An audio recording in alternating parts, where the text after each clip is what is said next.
Greetings, Darth Gearup. Now that I've commended your criticism of sensationalized science, I must condemn your attempts to equate that to anything like religion.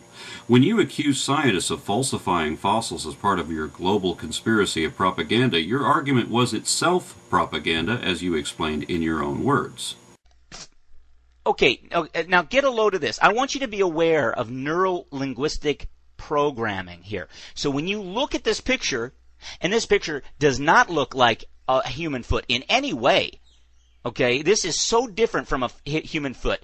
Human foots don't have these long finger bones here, these long toe bones, and this thumb off to the side. This is primate stuff, okay? This is hanging from your feet, okay, hanging from your feet. That's why God gave this little creature a thumb on its foot. Now pay attention to what he says here. With human characteristics. Human characteristics.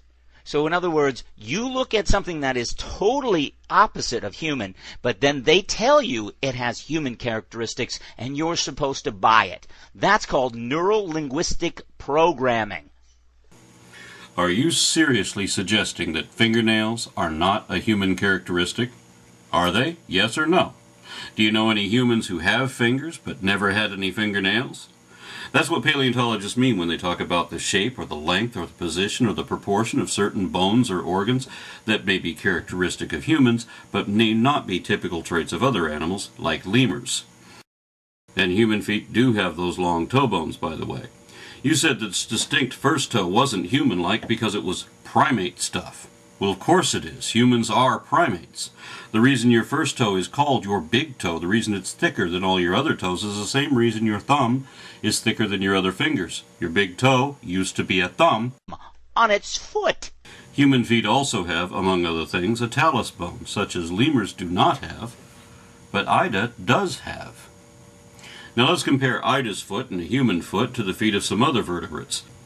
Let's look at the foot of another archontid that isn't a primate, and compare that to the feet of ancient anapsids and amphibians, a couple of Cretaceous squamates and a modern lizard, a Pliocene hominine, a modern marsupial, a phalloidian and a conoidian carnivore, a pair of Pleistocene ungulates, some stegocephalian fish, a Permian therapsid, a pair of theropods and another dinosaur, and some other archosaurs, a pair of parasadactyls, and one example each from Aphrotheria, Xenartha, Sirenia, Rodentia, and Cetacea. Now, as these are all hind feet, which modern whales and manatees no longer have, I've chosen the fossil feet of Pasosauron and Basilosaurus, which I think should still be called Zoglodon, because they still had all four legs. I've also shown the microscopic remnants of the tiny tootsies of Hasiophysis terrasanctus, a Mesozoic snake which still had two of its legs, although it could no longer use them. Looking at all these, one is understandably curious how you conclude that the two most obviously similar are complete opposites. I want you to be aware of neuro-linguistic programming here. A better example would be like when you say that Ida's foot doesn't look like a human foot in any way at all, and we're supposed to disbelieve our own eyes just because some anonymous internet whack job says otherwise? What are you, a hypnotist? I mean, what we have here is a lemur. That's it. That's all it is. It's a lemur. No, Ida is not a lemur. That's the point. Neither is she a monkey, nor a loris, nor a tarsier, nor any other kind of primate that exists today. She's older than that, and she's a bit of a mix of traits shared by the two oldest primate lineages, one of which includes us. She's also missing definitive traits that all true lemurs have. Having such a mosaic of characteristics from two closely related diverging lineages and being basal to either one, or both in this case, being that it belongs to the parent clade of each apparent descendant set, is exactly what defines a fossil species as transitional. They found creatures alongside her like bugs and beetles and frogs and bats, all alive today, that's right, in the same strata, but they never mentioned that. So the bugs that we have today match the bugs that have been encased in sedimentary layers, and the same frogs that we have today are found in the same area that this lemur was found. They never mentioned that. That's because it isn't true. I challenge you to name one species of bat, bug, or frog found in fossils 47 million years ago or older that we still have today. You might find a tree from them that still exists today, but only because their generations can extend for thousands of years. Just look at the sample feet I showed you a moment ago. We still have lizards and snakes, bats, cats, rats and wombats, crocodiles, seals and sloths, deer and giraffes, pigs and pachyderms, whales and manatees, but not one of them are the same species we used to have way back then. We even have one surviving collective of dinosaurs, which are the only flying archosaurs we still have left now that the pterosaurs are all gone. The only surviving anapsids are turtles. We still have frogs and salamanders, but no frogamanders. We have reptiles and mammals, but we're all out of reptilian mammals, and we don't have many four-footed fish either. We still have horses and their immediate relatives, but we no longer have their whole family. Of course, we still have hominines too, because we ourselves are hominines. But we are not the same species they were, and neither are any of the rest of these. And how do they come up with this, she transformed herself, she made a conscious decision? They didn't. She didn't. Evolution affects populations, not individuals, and it works unconsciously. This is the presupposition here that evolution is correct, regardless of all the facts. What facts, exactly? And be specific, because I'm still inclined to believe that there has never been a single argument of evidence creationists have ever claimed in their favor that was ever verifiably accurate. You know, see, this is what I've been saying for years, that the atheists are standing on a sinking sand. Their links are not links at all, and neither is this one. But he seems to think that it is a link. It's a link because it's got a thumb and thumbnails. Just because it's got thumbnails doesn't mean it's a link. You know, just because it's got eyes doesn't mean it's our relative. It's got teeth doesn't mean it's related to us.